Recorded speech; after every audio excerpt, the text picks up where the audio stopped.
tal? Muy buenas tardes, compañeros. Soy la maestra Rocío Sánchez Madrid.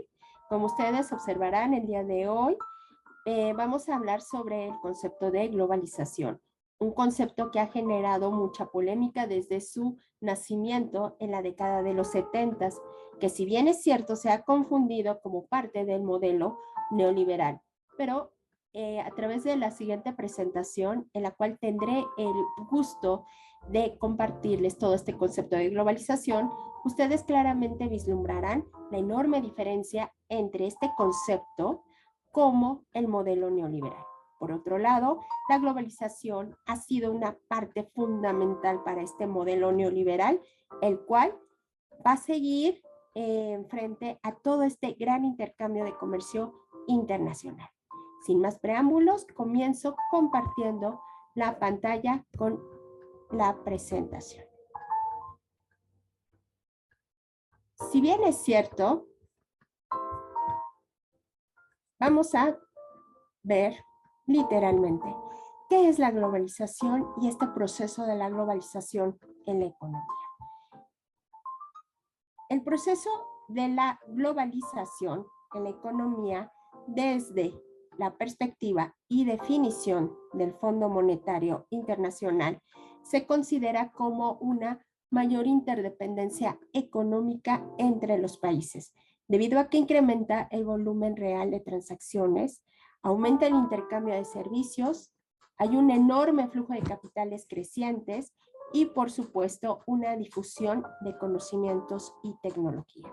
Todo esto nos da la idea de entender que la globalización va a correlacionar a todos los países que integramos al planeta Tierra. Si bien es cierto, la globalización aún está en su mayor auge. Con esto quiero decirles que no debemos de confundirnos sobre el llamado modelo neoliberal. El modelo neoliberal es un modelo que va a depender al 100% de este concepto de globalización. La definición que nos da OCDE, la Organización de Cooperación de Desarrollo Económico, una de las oficinas y dependencias más importantes que se tienen a nivel mundial, nos dice que la globalización trata de conseguir una economía mundial en la que las partes del total se comportan como si se tratase de una economía individual. Pero de aquí van a surgir dos ideas básicas. Vamos a entender que la globalización lo que va a generar o va a resultar a su vez una integración más estrecha en las economías, así como un desarrollo de mercados internacionales, utilizando como base fundamental y significativa el comercio internacional. Es por eso que les digo que el concepto de la globalización no debe de confundirse con el modelo neoliberal. Existen 4 fases dentro de este proceso de globalización. Lo primero es la liberalización, es decir, la apertura de las economías, abrir a la exportación y a la importación. Ustedes recordarán en la década de los 90, principio de los 90, 1990, 1989 para ser más exacta, comenzó todo este proceso de liberalización de nuestra economía en el periodo salinista. En ese mismo periodo, que fue demasiado rápido, pasamos a la segunda fase que se le denomina la internacionalización. En esa internacionalización se permitió la entrada de muchas economías o de capital extranjero directo, es decir, grandes marcas que llegaron al país para invertir en el mismo, generando empleos. Sin embargo, esta fase fue demasiado pronta para el país. Después empezó la multinacionalización, cuando veíamos las fusiones en la década del 2000, 2010, 11, en donde se llegaban a hacer los grandes conglomerados y se empezaban a fusionar las grandes compañías. Y por último, la fase ahora sí de la globalización, en la cual nosotros nos encontramos inmersos hace más de 15 años. ¿Cuáles fueron las consecuencias directas que generó todo esto? pues una mayor interdependencia entre todos los estados, que obviamente lo estamos viviendo a partir de esta pandemia, pues nos volvimos todo el mundo codependientes de la mano de obra de China. Y por ende, tanto crisis como auges económicos nos pueden traer un contagio o un arrastre. Con esto no quiero que se me confundan, que obviamente fue parte de la pandemia este proceso de globalización, que es correcto. Sin embargo, estas son las consecuencias de una interrelación global. ¿Cuáles son esas razones técnicas de la globalización? Las razones técnicas de la globalización, en primera instancia, es la reducción del costo de transporte a través de avances tecnológicos y una organización y gestión logística. Si ustedes me lo permiten, muchos países, como en el caso de Amazon, su éxito no es lo que vende, sino la perfecta organización y gestión logística con la cual actúa a nivel mundial. Ese es el verdadero éxito de Amazon.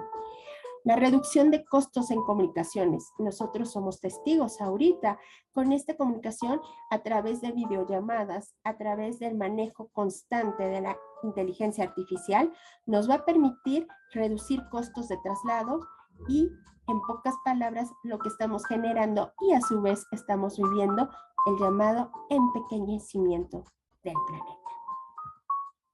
La existencia de economías de escala no pueden estar a un lado de este concepto de globalización, ya que han generado una explotación en las ventajas empresariales. ¿A partir de qué?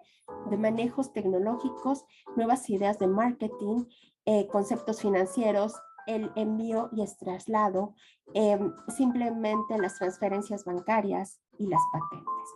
También ha permitido tener una capacidad de controlar y establecer precios a través de evitar la conformación de exceso de monopolios. Si bien es cierto, existen, porque estamos hablando de un mercado imperfecto. Sin embargo, esto a través de las instituciones de regulación de competencia económica permiten frenar a través de multas significativas a las grandes empresas.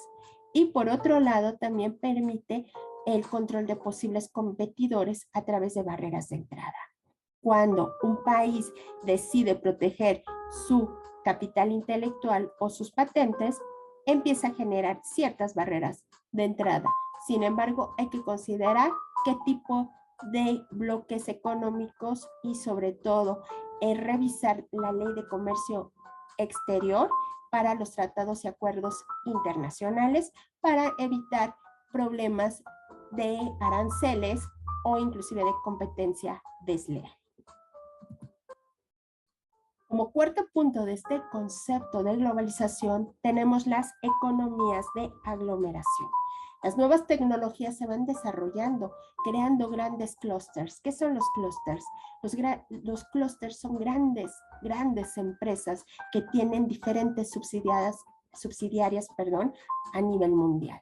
Y estas grandes subsidiarias lo que van a permitir es tener mayor penetración en mercados internacionales, en donde en su país sede se va a llevar a cabo ahí la toma de decisiones y la adecuada administración de estos clústeres. Pero a su vez también va a favorecer el comercio intraempresarial. Por otro lado, tenemos nuevas formas de comercio, las ventajas comparativas y el comercio interindustrial. ¿Qué significa esto? Que los países están obligados en el momento de empezar a realizar sus transacciones comerciales en mejorar todo lo que es su parte de exportación. Es decir, fabricaciones, mano de obra, maquila. Se tiene que buscar esas ventajas comparativas e inclusive poder ser una especie de estratega en el manejo de logística. Si bien es cierto, hemos sufrido muchos países, en especial México, con ciertas barreras arancelarias, aranceles y demás. Sin embargo, tenemos una ventaja competitiva que tal vez ciertos gobiernos y ustedes posteriormente en los foros me dirán su punto de vista, que no hemos considerado la estrategia o la geolocalización que México tiene. Siempre hemos apostado a nuestro país vecino, es decir, Estados Unidos, pero nunca le hemos sacado provecho a esta geolocalización y la excelente ubicación en la que se encuentra nuestro país. Otro punto importante que se analiza en esta globalización y que quiero comentar con ustedes y dejar muy en claro todo esto es la aceleración del proceso técnico, el acortamiento de plazo en cuestión de avances tecnológicos, la inteligencia artificial, la cual somos nosotros ahorita testigos en esta pandemia, que ha adelantado todos estos conocimientos en el manejo. No sé ustedes, yo veía muy remoto realizar este tipo de explicaciones, conferencias a través de un Zoom, de un Meet o de un Teams. Ahora, en estos 2 años, hemos avanzado mucho en la inteligencia artificial como consecuencia de este progreso técnico y de la globalización. También la rápida obsolescencia de los inventos, que va generando esto una mayor contrapartida para quienes, las universidades, que estén actuando constantemente en la generación de capital intelectual, porque conforme va avanzando este progreso técnico, los inventos van avanzando más. Por otro lado, tenemos que amortizar lo invertido, es decir, generar ganancias. No solamente se vive del capital intelectual, sino también tenemos que generar ganancias y la cuantificación correcta en los costeos, con la finalidad de entender los cambios que se van dando a nivel mundial. Recordemos un punto bien importante y que voy a estar siempre constantemente hablando como economista. El mercado es muy dinámico. Nosotros tenemos que ir entendiendo el mercado para que nos adaptemos como demanda y oferta. Si ambos no entendemos estos cambios en el mercado, desafortunadamente estaremos condenados a desaparecer. El mercado es así debido a que es extraordinariamente dinámico. El séptimo paso que tenemos es la deslocalización productiva, tratando de buscar la diversificación y reducción de costos.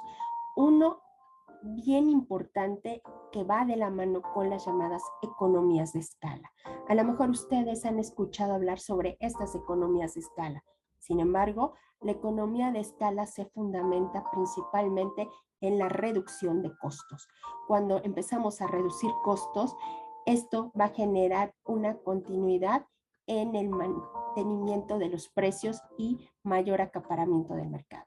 La existencia de oferta de mano de obra calificada, bien importante. Se tiene que ir capacitando constantemente a ese capital humano. De lo contrario, entonces estaríamos fuera de todo esto y sobre todo que va avanzando cada día más las infraestructuras y el capital público. El 8 es el creciente peso de los intangibles. ¿Qué podría ser un intangible? Algo que no vemos, pero que existe, como el caso de marcas. Un ejemplo, Apple. Apple es una de las marcas más poderosas, junto con Tesla, con Amazon, con Microsoft. Son marcas como tales que no existen, que no las vemos, pero que sí existen y tienen grandes valores. Me atrevo a comentarles que estaría bastante interesante que ustedes vieran una película de documental que se llama La Corporación. Ahí ustedes podrán verlo de una manera un poco más amigable, el documental, para que ustedes comprendan cómo es el manejo de las grandes corporaciones y cómo se basan a través de las marcas, que es un activo intangible. Posteriormente tenemos el 9º punto para comprender todo esto e ir dando la introducción a lo que es globalización, la desmaterialización de la producción y de la empresa. ¿A qué se refiere esto? Vemos ahí un concepto bien importante y muy conocido e inclusive me atrevo a decir un tanto satanizado, el outsourcing. Esto es la externalización de gran parte de las actividades industriales. ¿Qué va a significar este outsourcing? En sí no es malo. En México lo que se manejó de manera incorrecta es la contratación, los contratos en términos legales. Ese es el error en México del outsourcing. Pero a final de cuentas, desde una perspectiva administrativa, el outsourcing lo que genera es una empresa totalmente especializada, ya sea en recursos humanos, en consultoría, en limpieza, en proyectos. Entonces, aquí en México se tomó desde otra perspectiva dándole un mal enfoque al outsourcing, pero en sí no es negativo. Hemos vivido que se han desarrollado en estos últimos 20 años un enorme mundo de franquicias, como el caso, y bien reconocido a nivel mundial, Starbucks, el caso también de Domino's Pizza, el caso de McDonald's, en fin, son marcas que han llegado a otro modelo de negocio denominado franquicias. Las apuestas por marcas y la producción se ha dejado a un segundo término debido al trabajo basado en economía de escala. Si bien es cierto, todo esto nos va a llevar a entender la importancia que va a tener la globalización. Esta globalización en la cual este concepto que nos permite identificarnos, entender que no es un modelo, pero que sí depende al 100% de este modelo neoliberal y que ambos están correlacionados para poder comprender todos los movimientos que se están viviendo actualmente, no solamente desde hace 30 años, sino ahorita post-pandemia. Bueno, pues no, por mi parte ha sido todo. Les agradezco mucho su atención y estaremos viéndonos en un siguiente video. Muchas gracias.